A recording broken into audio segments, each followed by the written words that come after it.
Good morning and Assalamu alaikum. This is me, Anam Hanif Khan, and I welcome you in your English literature class.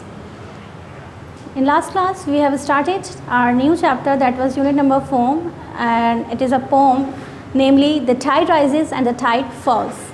We have studied that chapter and I have given you assignment to complete the words meaning and the question answers, and I hope you have completed. Now we will move ahead with the same book and the same chapter. Today we're going to attempt exercise B on page number 45. This is reference to context and you have been habitual to attempt this. So there is no need to clarify you what you have to do. You have to just read the line and answer the questions. Question number 1 is what? Okay, first I'm going to read the line. Along the sea sand, damp and brown. This line is taken from first stanza. It is the third line of first stanza. Okay, let's read the questions and answers. Which living things are on and near the sea? As it is from the first stanza. So in the first stanza, the curlew is mentioned and the traveler, the both living things. So your answer will be like the curlew and the traveler. Number 2. What are they doing? Okay, it is mentioned the curlew calls. So your answer will be like the curlew is calling, and what the traveler is doing? The traveler hastening. The traveler hastening towards the town. Your answer will be the curlew is calling and the traveler is hastening towards the town. The third. What happens to all living things?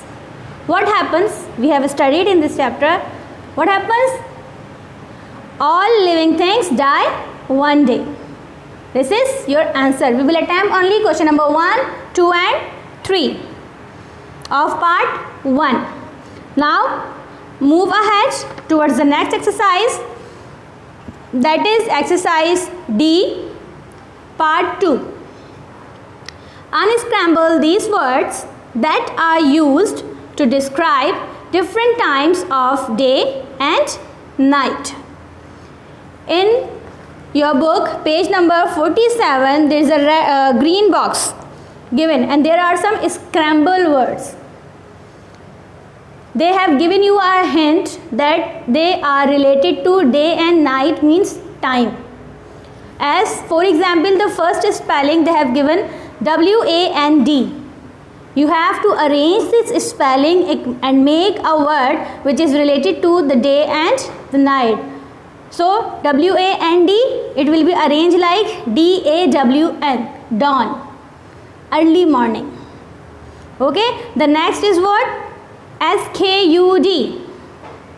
You will arrange the words and it will be like dusk.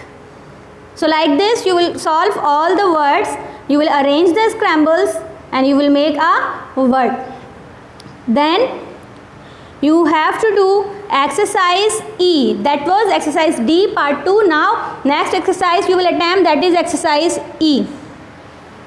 It is a question and the question is, what is the main message in the poem? Are there any other messages? Discuss these messages. In this story, in the poem, we have studied about that we resemble the life with the sea. As it carries on, the same, the life continues.